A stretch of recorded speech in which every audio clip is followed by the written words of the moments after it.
British and American governments must take responsibility for their citizens who joined the Islamic State. A decision about their future should be made by the penal systems of their countries.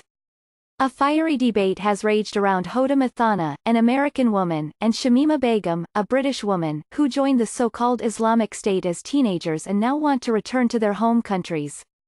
President Trump has refused to allow Ms. Mathana, who was born in New Jersey, back into the United States, and Secretary of State Mike Pompeo has insisted that she is not an American citizen. In Britain, Home Secretary Sajid Javid issued an order revoking Ms. Begum's citizenship, and Richard Walton, a former Scotland Yard counter-terrorism chief, described women like Ms. Begum as just as dangerous as male foreign fighters if ever allowed back into the country. But the British and American refusal to take back these women and hundreds of other foreign fighters who joined the Islamic State means leaving them in Syria. Why should the Syrians, who suffer the terrible violence inflicted by these American and European Islamic State members, have to deal and live with them, when the United States and Britain wants to wash their hands of them? Like many Syrians, I would say that Ms. Mathana and Ms. Begum are not welcome in Syria and they must leave our country. I am not a xenophobe, but I am witness to what the Islamic State and its foreign fighters did to my home and my people. I grew up in Raqqa, a small Syrian city on the banks of the Euphrates.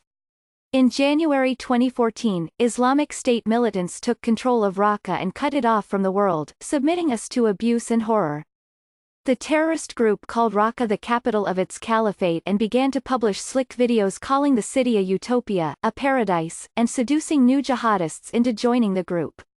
Many Americans and Europeans, like Ms. Mathana and Ms. Begum, heeded those calls, traveled to Syria and served that regime of terror. Despite having no training in journalism, my friends and I started a citizen journalist collective, Raqqa is being slaughtered silently, to expose the atrocities committed by the Islamic State. We worked at great risk to point out the hypocrisy and the lies of the media campaign by the Islamic State. Our resistance led the terrorist group to track, threaten and kill several members of our group and our family members. After being blacklisted and hunted by the Islamic State, I was forced to leave Raqqa and live in hiding, as a refugee in many different places and countries over the years. I have lived without my home and without a passport, as I am also wanted by the Syrian regime for opposing the dictator Bashar al-Assad. Numerous Syrians lost their lives while trying to escape the twin terrors of the Islamic State and Mr. Assad, while trying to reach to Europe by placing their lives in the hands of treacherous smugglers, crossing turbulent seas and nearly impenetrable borders. The Mediterranean is becoming a vast expanse of unmarked sunken graves. Unlike the millions of Syrian refugees who hold on to their passports and travel documents with their lives, numerous foreign fighters of the Islamic State destroyed their passports to hide their identities and spent years traveling between Syria and Turkey with relative ease. Now that the Islamic State has been defeated in Syria and the dreams of a false caliphate have been crushed, many foreign members of the terrorist group, including women like Ms. Mathana and Ms. Begum, are crawling back to their countries of birth. Ms. Mathana and Ms. Begum, who were both recently arrested by the Syrian Democratic Forces, are being held, along with other Islamic State families, at Al-Hol refugee camp in northeastern Syria. Ms. Mathana, who left Alabama in 2014 to join the Islamic State in Syria, was recently arrested by the Syrian Democratic Forces. She has expressed regret for her actions in recent interviews, but I remember her as the Islamic State member, who used social media to call for murder and worked as a recruiter.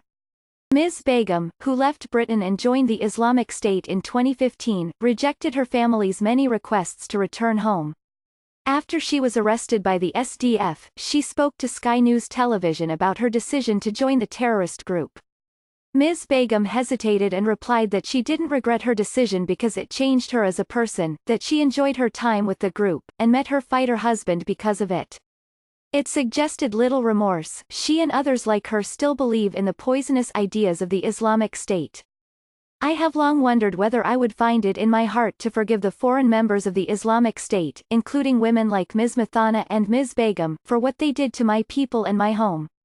I certainly couldn't forgive the male fighters and asked my female Syrian friends about Ms. Mathana, Ms. Begum and other jihadi women like them.